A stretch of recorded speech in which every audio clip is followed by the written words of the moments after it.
দেশে ধরেন মানে মানুষ তো নির্বাচনের ভোটের রাজনীতি তো করে। যদি ভোটের রাজনীতি হিসাব করা হয় এই দেশের শতভাগ মানুষ এই প্রশ্নে সবাই এক। মানুষ, সাধারণ মানুষ হয়তো বিক্রি হয়ে গিয়েছে। আপনি যেটা বললেন যে আমি, আপনি, আমরা হয়তো হয়তো খুবই নগণ্য কয়েকজন মানুষ।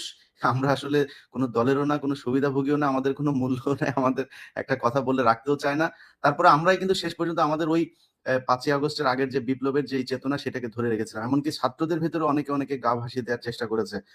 এই রাজনৈতিক দলগুলো যে আপনার এই প্রশ্নে তারা কিছুটা শিথিল হলো, তারা তো এই জায়গাটায় থাকলে আপনার বা আমার ভিডিও মানুষ কেন দেখে? আমরা আজকে যদি যে কথাগুলো এখন বলছি তার বিপরীত ধরনের কথা যদি বলি, কালকে জনগণ আমাদেরকে গালাগাল করবে, আমাদের ভিডিও দেখবে না, কেউ আমাদের দেখবে, পছন্দ কেউ করবে। দেখবে না, সো আমাদের কেউ আমাদের চেহারা ভিডিও দেখে দেখবে আসলে না, কেউ এখানে কথা ভুলেই যাবে আমরা কে ছিলাম, ভুলেই রাইট, যাবে।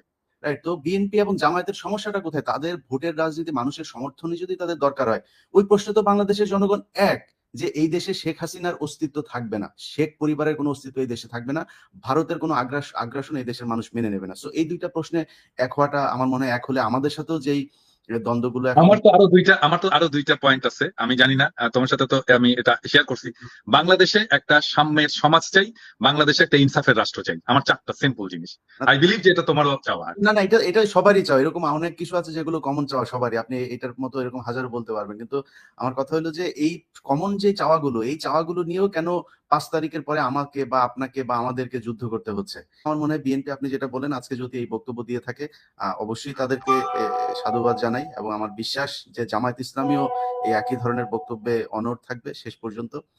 তো আমি চেষ্টা করছিলাম দাদা ৩২ নাম্বার থেকে কয়েকজনকে লাইভে নিয়ে আসা, কিন্তু সমস্যা হলো এখানে নেটওয়ার্কের খুব সমস্যা হচ্ছে।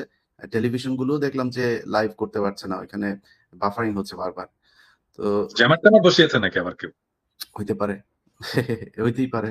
এটা সেনাবাহিনীকে দিয়ে সবই সম্ভব, কারণ সেনাবাহিনী এই যে গোয়েন্দা সংস্থার যে যে চাল তারা চেলে যাচ্ছে নানান ভাবে সরকারকে একটা বেকায়দায় ফেলার জন্য।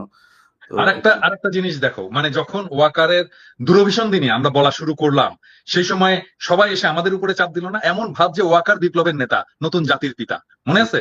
হুম, এখন এই যে আজকে নেত্র নিউজ একটা নিউজ করছে যে এই সেনাবাহিনীর চাপে প্রফেসর ইউনূস আয়নাঘর ভিজিট করতে পারলো না।